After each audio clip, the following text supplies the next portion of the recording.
नमस्कार दोस्तों, आपका मेरे YouTube चैनल भक्ति ज्ञान त्योहार में स्वागत है। आज मैं आपको सावन सोमवार की एक लड़की और उसके भाई की बहुत ही दुख भरी कहानी सुनाने जा रही हूँ। अगर आपको ये कहानी पसंद आए तो कमेंट बॉक्स में ओम नमः शिवाय जरूर लिखिए। साथ ही अगर आपने अभी तक मेरे चैनल को सब्सक्राइब नहीं किया तो सब्सक्राइब कर लीजिए और बेल आइकन पर क्लिक जरूर कीजिए, जिससे हमारे वीडियो के नोटिफिकेशन आपको मिलते रहें। अब सुनिए ये कहानी। किसी गांव में एक ग्वाला अपने बीवी बच्चों के साथ रहता था। उसके एक बेटा और एक बेटी थी।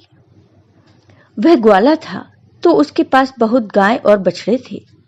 वह गायों को चराने जाता था और गायों का दूध, दही, घी बेचकर ही अपने परिवार का पालन पोषण करता था। जितना भी वह कमाता था, उसकी पत्नी उसी में संतुष्ट थी और अपने बच्चों को पाल रही थी।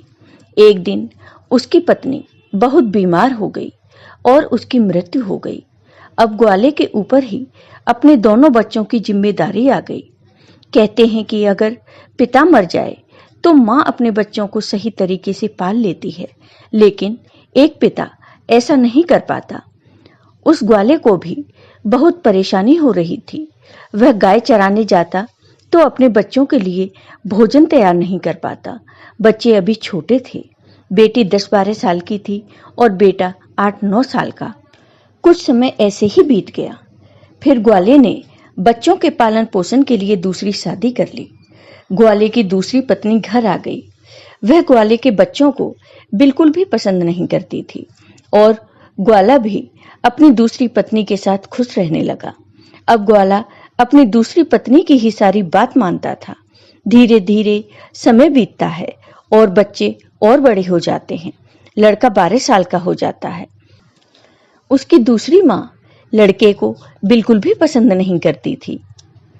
एक बार वह अपने पति से कहती है कि आप क्यों गाय बछड़ों को चराने जाते हो? अब यह लड़का बड़ा हो गया है, अब से गाय बछड़े चराने यह लड़का जाएगा। फिर बेचारा लड़का रोज सुबह जंगल में गाय बछड़े चराने जाता और शाम को वापस आता। इधर लड़की भी बड़ी हो गई थी। वह घर का सारा काम करती और खाना बनाती और अपने भाई को अपने हाथों से खाना खिलाती। वह लड़की भगवान शिव की परम भक्त थी। वह भगवान शिव का रोज पूजा पाठ करती थी। वो दोनों भाई बहन एक दूसरे को बहुत प्यार करते थे और दोनों आपस में बातें करते कि पता नहीं हमारे पिताजी को क्या हो गया है। वो हम पर बिल्कुल भी ध्यान नहीं देते। जब से हमारी माँ की मृत्यु हुई है, हमारे कितने कष्ट भरे दिन आ गए हैं। तब बहन अपने भाई को समझाती है कि तुम बिल्कुल भी चिंता मत करो, तुम्हारी बड़ी बहन है ना। यह कहकर वह अपने भाई को ढांढस बंधाती है। फिर भाई कहता है, दीदी मुझे माँ की बहुत याद आती है। अगर आज हमारी माँ होती तो हमें कितने प्यार से खाना खिलाती। दोनों भाई बहन अपनी माँ को याद करके रोने लगे। ऐसे ही दिन बीत रहे थे। एक दिन लड़का गाय चराने जंगल गया। जंगल में लड़के को एक शेर मिल गया तो लड़का दौड़कर एक पेड़ पर चढ़ गया और शेर से कहा, शेर भाई तुम मुझे क्यों खाना चाहते हो? तब शेर ने कहा, भाई मैं बहुत भूखा हूँ। अगर तुम चाहते हो कि मैं तुम्हें न खाऊं तो तुम मुझे एक गाय या बछड़ा दे दो, जिसे खाकर मैं अपनी भूख मिटा सकूं। लड़के ने कहा, भाई मैं अपनी बहन का इकलौता सहारा हूँ। मेरी बहन तो रो रो कर मर जाएगी। मेरे पिता और सौतेली माँ हैं जो हम दोनों पर बहुत अत्याचार करते हैं। मैं अपनी बहन की उम्मीद नहीं टूटने दे सकता। अगर फिर भी तुम्हें मुझे खाना है या गाय और बछड़ा खाना है तो मैं नहीं कह सकता, क्योंकि इसके लिए मुझे अपने माता पिता से पूछना होगा।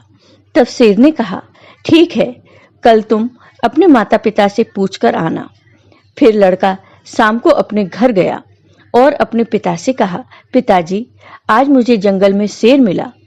अभी पूरी बात हुई भी नहीं थी कि उसके पिता ने उसके 2 चांटे लगा दिए। फिर वो रोने लगा। रोते रोते उसने कहा, पिताजी मैं आपसे कुछ कहना चाहता हूँ, आप मेरी बात तो सुन लीजिए। जैसे तैसे लड़के ने अपने पिता को सारी बात बताई कि जंगल में उसे कल एक शेर मिला था। वह मुझे खाएगा या गाय और बछड़े को। यह सब बात उसकी सौतेली माँ सुन रही थी उसने कहा कि गाय और बछड़ा कम नहीं होने चाहिए। पता है वो कितने कीमती हैं। उनके दूध से ही तो हमारा घर चलता है और तुम्हारे बिना तो हमारा कुछ नहीं बिगड़ेगा। इसलिए अच्छा है शेर तुम्हें ही खा जाए। अब वह बेचारा दुखी मन से अपनी बहन के पास गया। उसकी बहन ने खाना खिलाया और पूछा कि तुम इतने उदास क्यों हो। तब लड़के ने सारी बात अपनी बहन को बता दी। तब उसकी बहन उसे समझाने लगी कि तुम तो मेरी जिंदगी का आधार हो भाई, तुम्हारे बिना तो मैं जीने की सोच भी नहीं सकती। अगर अगर तुम्हें कुछ हो गया तो मैं भी जिंदा नहीं रहूंगी। इसलिए तुम जंगल को जाना और एक बछड़ा शेर को खाने को दे देना। अगर गाय जिंदा रहेगी तो बछड़ा तो और आ जाएगा। और उसके पिता ने भी यही कहा था कि शेर तुझे खा जाएगा तो पुत्र तो और भी हो जाएगा। ये सारी बातें बहन ने सुन ली थीं। तो भाई ने कहा, ठीक है बहन। दूसरे दिन वह फिर जंगल में गया तो शेर उसका इंतजार करता मिला। शेर ने कहा, कहो तुम अपने माता पिता से आज्ञा लेकर आए हो या मैं तुम्हें खाऊं। तब लड़के ने सारी बात शेर को बताई और कहा, मेरी बहन ने कहा है कि तुम एक बछड़े को खा लो। फिर शेर बछड़े को लेकर अपनी गुफा की तरफ चला गया और लड़का खुशी खुशी अपनी गाय चराने लगा और शाम को अपने घर आ गया तो उसके माता पिता गाय बछड़ों की गिनती करने लगे तो एक बछड़ा कम था। वो समझ गए कि वह बछड़ा लड़का शेर को दे आया है। इस बात पर वो दोनों बहुत गुस्सा हो गए और उसे मारने लगे। उसके पिता ने उसे डंडे से इतना मारा कि वह बेहोश होकर गिर पड़ा। उसकी बहन यह सब देख रही थी और उसको बहुत बुरा लग रहा था, लेकिन वो कर भी क्या सकती थी। जब उसके माता पिता चले गए तब बहन अपने भाई को उठाकर कमरे में ले गई और उस पर पानी के छींटे मारे। जब वह होश में आ गया तो उसे पानी पिलाया, खाना खिलाया और दोनों भाई बहन बहुत देर तक रोते रहे। फिर बहन ने कहा, भाई अब तुम्हारा यहाँ रहना खतरे से खाली नहीं है। मेरे पास माँ की ये निशानी, ये अंगूठी है। तुम ये अंगूठी पहन लो और ये घर छोड़कर चले जाओ। अगर तुम जीवित रहोगे तो मुझे आस रहेगी और हम कभी न कभी जरूर मिल जाएंगे। भाई की समझ में बहन की सारी बात आ रही थी, लेकिन उसने कहा, बहन तुम ठीक कह रही हो, लेकिन मैं तुम्हें यहाँ अकेले छोड़कर कैसे चला जाऊं। माँ तुम पर भी तो अत्याचार करती है, सब काम करवाती है, मारती पीटती है। तब बहन ने कहा, भाई अगर तुम ठीक रहोगे तो मैं सब सहन कर लूंगी, लेकिन तुम यहाँ से चले जाओ।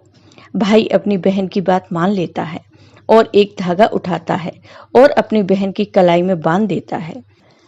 ये मेरी निशानी है, जब भी हम मिलेंगे तो ये देखकर एक दूसरे को पहचान लेंगे। तुम ये धागा टूटने मत देना। बहन ने कहा, ठीक है। जब दोनों भाई बहन बातें कर रहे थे तो उनकी सौतेली माँ सब बातें सुन रही थी। तब वह मन में सोचने लगी, अच्छा ये बात है, अब मैं इन्हें मजा चखाती हूँ। जब लड़का और लड़की सो गए तो सौतेली माँ ने अपने पति से कहा कि मुझे तो इस लड़के का मांस खाना है। पति ने कहा, ठीक है, अगर तुम्हारी ज्यादा इच्छा होती है तो मैं अभी इसका मांस लेकर आता हूँ। बाप इतना निर्दयी, इतना कठोर हृदय का हो गया कि उसने अपने बेटे को उठाया और बाहर ले गया और कुल्हाड़ी से उसके छोटे छोटे टुकड़े कर दिए। फिर टुकड़े लेकर अपनी पत्नी के पास आया, ये लो खा लो। तब उसकी पत्नी ने उन टुकड़ों की सब्जी बनाई और खाना बनाया। फिर उसने एक थाली अपने लिए और एक पति के लिए लगाई। तभी उसके मन में विचार आया कि भाई बहन का बहुत गहरा प्यार है, तो बहन को उसके भाई का मांस जरूर खिलाना चाहिए। तो उसने बहन को बुलाया और एक थाली उसके लिए भी लगाई और कहा, खाओ। तब बहन सोचने लगी कि इतने प्यार से तो माँ ने कभी खाना नहीं दिया, जरूर कोई बात है। जब वो खाना खाने लगे तो बहन ने देखा कि थाली में वही उंगली आ गई जिसमें वह अंगूठी थी। बहन तुरंत समझ गई, क्योंकि वह सुबह से अपने भाई को खोज रही थी, लेकिन वह उसे कहीं दिखाई नहीं दिया। उसका शक यकीन में बदल गया वह अंगूठी देखकर।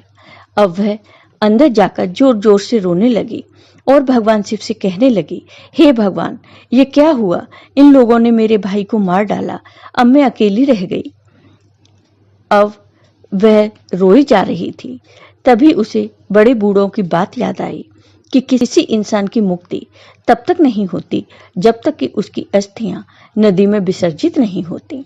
उसने सोचा, मेरे भाई की भी तो मुक्ति भी नहीं होगी, ये लोग तो उसे मारकर खा गए। तभी उसने वह उंगली उठाई और चलते चलते वह नदी के किनारे पहुंच गई। वह उंगली को अपने हाथों में लेकर जोर जोर से रोने लगी। वह भगवान को याद कर रही थी, क्योंकि वह लड़की बहुत धार्मिक थी। वह रोज भगवान शिव का पूजा पाठ किया करती थी, सोमवार का व्रत रखती थी और हमेशा भगवान से यही प्रार्थना करती थी कि हे भगवान, मेरे भाई की रक्षा करना। उस दिन भी वह रोते रोते कह रही थी, हे भगवान, मेरा इस संसार में कोई नहीं है। एक भाई था, उसे भी तुमने ले लिया। माँ को तो पहले ही छीन लिया। अब मैं किसके लिए जीवित रहूंगी? मैं कैसे रहूंगी? अब मैं भी इसी नदी में कूदकर अपनी जान दे दूंगी। फिर वह उंगली उसने नदी में डाली और भगवान से प्रार्थना की, हे भगवान, मेरे भाई को मुक्ति देना। वह जहां कहीं भी है, उसकी आत्मा को शांति मिले। फिर नदी में कूदने वाली होती है तो उसने देखा कि जो उंगली उसने नदी में डाली है वह तोता बनकर उड़ गया और नदी के पास एक पेड़ था, वह उस पर जाकर बैठ गया। फिर तोते ने कहा, बहन, तू क्यों दुखी होती है? मैं तेरा भाई हूं। बहन, तुमने ये बहुत अच्छा किया जो तुमने ये उंगली नदी में डाल दी। इससे मेरी मुक्ति हो गई और मुझे तोते का जन्म मिल गया। बहन, तुम चिंता मत करो, मैं तोता बनकर भी तुम्हारी हर तरह से मदद करूंगा। हम दोनों आपस में सुख दुख की बातें किया करेंगे। यह देखकर बहन बहुत खुश हुई कि चलो, मेरा भाई साथ तो है, किसी भी रूप में सही। फिर बहन घर वापस आ गई। सौतेली माँ उससे सारा काम करवाती और बहुत खुश होती कि चलो, इसके कोई भाई नहीं है, इसके भाई से तो पीछा छूटा। लेकिन वह लड़की जल्दी से अपना काम पूरा करती और बाग बगीचे में जाती। वहां उसका भाई उसका इंतजार करता रहता था। दोनों भाई बहन खूब बातें करते। वह अपनी बहन को अच्छे अच्छे फल खिलाता। सावन का महीना चल रहा था। लड़की सावन महीने में पूजा पाठ करती, सावन सोमवार का व्रत रखती और पूजा पाठ करने के बहाने ही वह बगीचे में जाती थी। भाई ने बहन से कहा, बहन, तुम चिंता मत करना। यदि माँ पिताजी तुम्हें यहाँ न आने दें तो मैं घर के बाहर किसी डाल पर तुम्हें बैठा दिखाई दूंगा। बहन बहुत खुश थी। वह मन से बहुत खुश रहने लगी। रक्षाबंधन का त्योहार आने वाला था तो भाई ने सोचा, मुझे अपनी बहन के लिए कुछ करना चाहिए। यह वहां निर्दयी लोगों के साथ रहती है। जो उन्होंने मेरे साथ किया, कहीं मेरी बहन के साथ न कर दें। मुझे उनसे बदला लेना होगा। फिर उसने भगवान से प्रार्थना की कि हे भगवान, मेरी बहन की रक्षा करना। तभी वह एक लोहार के पास पहुंचा। लोहार से तोते ने कहा, पिता ने मारा, माँ ने मरवाया, बहन सरासर रोई री, मैं हरियल तोता बन उड़ आया। फिर वह लोहार कहने लगा, तुम क्या कह रहे हो? मेरी तो कुछ भी समझ में नहीं आया। फिर उसने वही दोहराया, पिता ने मारा, माँ ने मरवाया, बहन सरासर रोई री, मैं हरियल तोता बन उड़ आया। तोते को बोलता हुआ देखकर उसे उसकी बातें सुनने का मन हुआ। वह कहने लगा, तोता, तुम मुझे खुलकर बताओ, तुम क्या कहना चाहते हो? तब तोते ने सारी बात लोहार को बताई। लोहार तोते की बात सुनकर कहता है, तुम्हारी कहानी तो बहुत ही दुख भरी है। यह सुनकर मुझे रोना आ रहा है। तुम बताओ, तुम मुझसे क्या चाहते हो? अगर तुम चाहो तो मैं तुम्हारे लिए अपनी जान भी दे सकता हूँ। तब तोते ने कहा, मुझे कुछ नहीं चाहिए, बस तुम मेरे लिए एक ऐसी कटार बना दो जो तलवार से भी तेज हो। लोहार ने कहा, ठीक है भाई। फिर उस लोहार ने तोते के लिए कटार बनाई। कटार बन गई। तोते ने कहा, इस कटार को मेरे पंखों में छुपा दो। लोहार ने कटार तोता के पंखों में छुपा दी। वह तोता वापस पेड़ पर आ गया। उसने अपनी बहन को कुछ नहीं बताया। उसकी बहन उससे मिली, बातें की, साथ में भोजन किया और वह घर वापस चली गई। अगले दिन तोता एक सुनार के पास गया और सुनार से भी वही बातें कही कि बाप ने मारा, माँ ने मरवाया, बहन सरासर रोई री, मैं हरियल तोता बन उड़ाया। सुनार ने कहा, तुम क्या कह रहे हो? मेरी समझ में कुछ नहीं आ रहा। वह फिर से वही कहने लगा। सुनार को भी उसकी बातें जानने की इच्छा हुई कि यह क्या कहना चाहता है। सुनार ने तोते से कहा कि तुम मुझे सीधे सीधे बताओ, तुम क्या कहना चाहते हो? तो तोता ने सुनार को भी अपनी सारी बात बता दी। सुनार भी तोते की बात सुनकर बहुत दुखी हुआ। सुनार को उससे बहुत हमदर्दी हो जाती है और सुनार भी उसकी बातें सुनकर रोने लगता है। फिर सुनार कहता है, बताओ मैं तुम्हारी क्या मदद कर सकता हूँ? तोते ने कहा कि भाई, रक्षाबंधन आने वाला है, मैं अपनी बहन को सोने के कुछ गहने देना चाहता हूँ, तो तुम मेरी बहन के लिए गहने बना दो। सुनार ने कहा, बस इतनी सी बात, बताओ क्या क्या बनाना है? फिर सुनार ने उसकी बहन के लिए कुछ गहने बना दिए। तो तोते ने उसे बहुत धन्यवाद दिया और कहा, भाई ये गहने तुम मेरी गर्दन में डाल दो। सुनार ने वो गहने उसकी गर्दन में डाल दिए। फिर तोता उड़कर उसी पेड़ पर आ गया। जिस पेड़ पर वह रहता था उसी के खोखल में तोते ने उन गहनों को रख दिया। फिर रक्षाबंधन का त्योहार आया तो उसकी बहन उसे राखी बांधने आई। तो दोनों भाई बहन बहुत खुश हुए। तोते ने सारे गहने अपनी बहन को दे दिए। गहने पाकर बहन बहुत खुश हुई। फिर उसने पूछा कि तुम्हारे पास ये गहने कहाँ से आए? तोते ने कहा, मेरा एक सुनार दोस्त है, उसने मुझे बनाकर दिए हैं। फिर बहन खुशी खुशी घर चली गई। जब सौतेली माँ ने उसे गहने पहने हुए देखा तो वह जल भुन गई और उसे मारते हुए बोली, ये गहने कहाँ से चोरी करके लाई है? तब उसने कहा, माँ, मैंने ये गहने कहीं से चुराए नहीं हैं, ये तो मेरे भाई ने मुझे दिए हैं, जो एक तोता है। वह सौतेली माँ को पूरी बात नहीं बताती कि उसका भाई ही तोता बन गया है। उसने कहा, एक तोता है, वो मुझसे बातें करता है और मैंने उसे अपना भाई बना लिया है, उसी ने मुझे ये गहने दिए हैं। तब सौतेली माँ सोचने लगती है कि ऐसा कौन सा तोता है जो इसका भाई बन गया है। जैसे तैसे तो एक भाई से पीछा छुड़ाया है, अब ये दूसरा भाई कहाँ से आ गया? फिर दूसरे दिन उसकी माँ उस तोते को ढूंढने जंगल में जाती है। तभी उसे तोता दिखाई देता है। वह तोते को पकड़ने की कोशिश करती है, लेकिन तोता उसके हाथ में नहीं आता। थक हार कर वह बैठ जाती है। कुछ देर बाद फिर तोते को पकड़ने की कोशिश करती है, लेकिन तोता उसकी पकड़ में नहीं आता। वह सोचती है कि कैसे भी मैं इसे पकड़ लूं और इसे मार दूं। इसे ज्यादा भाई बनने का शौक है।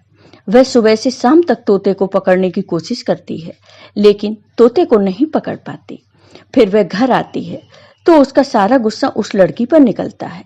वह उसे सारे गहने भी छीन लेती है।